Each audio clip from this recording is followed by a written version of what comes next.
Chromeo, Chromeo, adult contemporary album review. Let's chat about it. Hey friends, what's going on? John here from What's Spinning, here tonight to chat about this latest album from Chromeo, Canadian electro-funk duo, perennial cult favorites of many, especially myself, because for many years the music of Chromeo did mean quite a bit to me.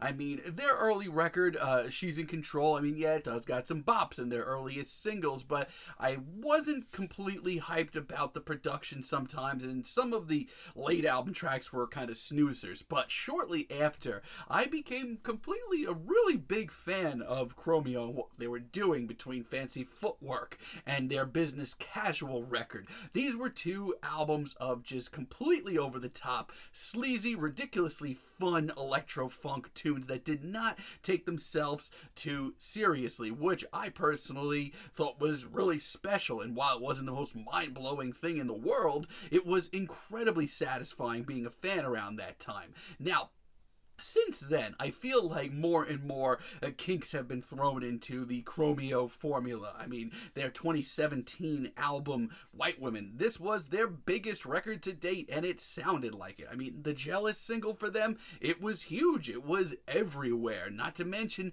the rest of this album sounds like a big deal between the pristine production and the big guest spots from people like Ezra Koenig and Taro y Moi and Solange on this thing. And while the good moments were certainly plentiful, there were also a lot of tracks here, especially on the second half, that I just felt disconnected from and I wasn't nearly as enamored with. And if that album was kind of slowing down a little bit, which trust me, it was, their following record, Head Over Heels, made me question if I was ever really a fan to begin with, because this thing is so hard to listen to, and even re-listening to it a few days ago, it's so much worse than I thought.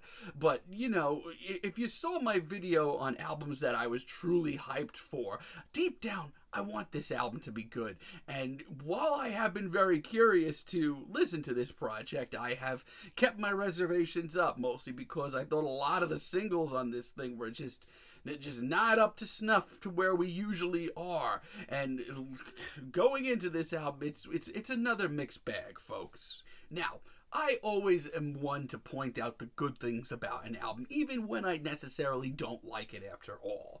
And in this case, yeah, it's a little bit harder than usual, but I will say this. When Chromeo are focused, and they do get focused often on here, they can still put out so many incredibly catchy, instantaneous tracks, like Got It Good, for example. And I feel like this track is okay. It's not bad at all, but I also feel like the bar has been lowered with them a little bit over the years to the point where fine can kind of suffice right now. And I do kind of miss some of the earlier quirks to their music and the retro production. I do miss that. But the good news is this track has a great song structure to it. It's really, really catchy. Those synths are bubbly as hell. This, to me, is a good sound for them if they're going for a more mature sound. It's really, really catchy, too, and for the moment, I'm actually okay with that. Lost and Found is also a personal favorite of mine. I mean, I can't stress this enough.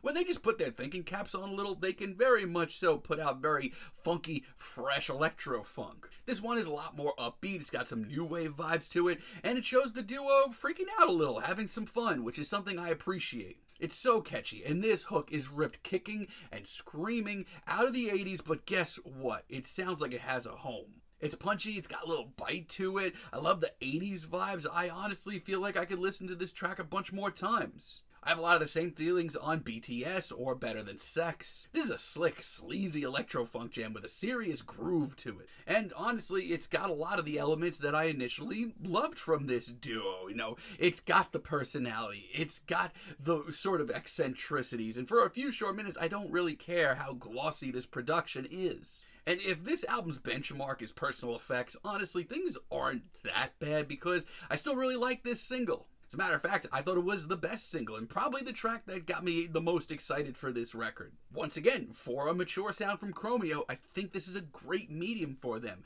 You know, they also throw in, tons of innuendos on this track and these late night tales, so there definitely is, something from their roots in there as well. And yeah, it's a little goofy in parts, but that's kind of par for the course. I mean, Dave sounds super confident on vocals. The groove is great. It gets me up and moving. I'm happy. And She Knows It, part 2 of Personal Effects. I mean, usually I'm not the biggest supporter of these part 2 kind of continuations, but this one actually works great. It's one of the most true to form, genuinely upbeat and funky tunes here. And I love the production on this track. This sounds like Chromeo is performing at some sleazy late night club. It's short, sweet, and fun, and I also really love Ballad of the Insomniacs. This might actually be my favorite track here. All around, this sounds like one of their early cuts, maybe just a little bit more glossy, but it's full of the personality, the memorable lyrics, the paranoid, slightly vibes as well, but it's also really sleek and sexy and confident. The synth line is super memorable. This hook is probably the most memorable one here.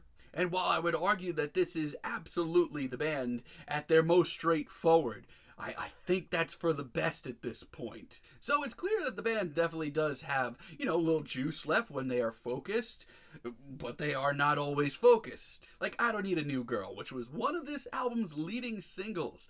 This to me is just so safe. An intro for me should really hype me up, but this kind of just sounds like where we've been. It's just so average, and the low energy all around is really tough. I don't know. I just think it's a little too subtle. That's what I think. I mean, there's not a memorable hook here. There's no P-Thug with his voice box vocals on here. There is nothing. And genuinely, they sound exhausted by the end of this opening track. The opening track, come on. I mean, literally at this point, a cup of sleepy time tea would get me more amped to listen to this record. The extended version of Replacements featuring LaRue, I mean, this to me, I was really pumped to hear this leading up to this album, and I feel like this track should be happening because Chromeo's love of LaRue, it goes pretty deep. But then this track, rolls on, and it's just so safe. Anticlimactic even. I mean, this should be happening, but this is just, oh God, it's just the low energy once again. I mean, there are more awkward moments on this track than memorable ones. How is this so cookie cutter? And I don't know, this plus 4 minute track seems like it goes on forever. And once again, this was a single, and it really did not do a good job of hyping me up for anything. And I have a lot of the same thoughts on Lonely Nights. I mean, honestly, the Chromeo formula was never mind-blowing. It was just usually pretty straightforward, direct fun, and that was okay with me, even when their production was a little rough around the edges. It worked at the time. But this is so stiff, and it's not like they've ever put out a steamy late-night ballad ever before, but there is nothing here. I mean, the synth passages actually are pretty cool on this track, but overall, I mean, this is one of the toughest tracks for me to get through on this album, and easily one of the worst. It's just another mixed bag at the end of the day, my friends, and, there are some late album moments that are really refreshing, like Coda.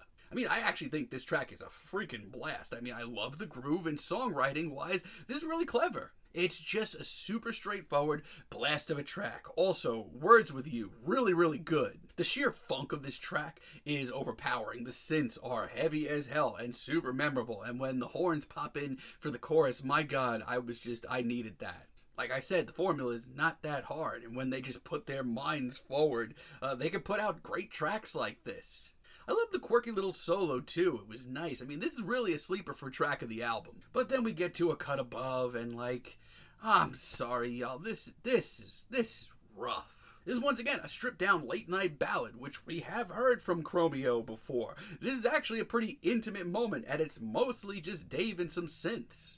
But this track is just so flimsy. It has nothing to fall back on. And being one of the shortest tracks here, I can't remember anything about it. And yes, the subtle beat that pops in does actually help quite a bit, but I think it's too little too late. Friends and Lovers is an upbeat, kind of bubbly synth-pop track, which, I could take that. It's got a little funk on the back end as well, which I enjoy. Everything else about this track, though, is completely misguided. I mean, I am all for a, cheesy, ultra horny track from Chromeo, but God, why is this so upbeat and peppy? Read the room. And the two of us, Friends and Lovers Part 2, we really did not need this Part 2. I mean, I will say this, the atmosphere, intoxicating as anything. It's really, really, really cool. And I'm glad that they gave P-Funk a track like this to just kind of do his own thing.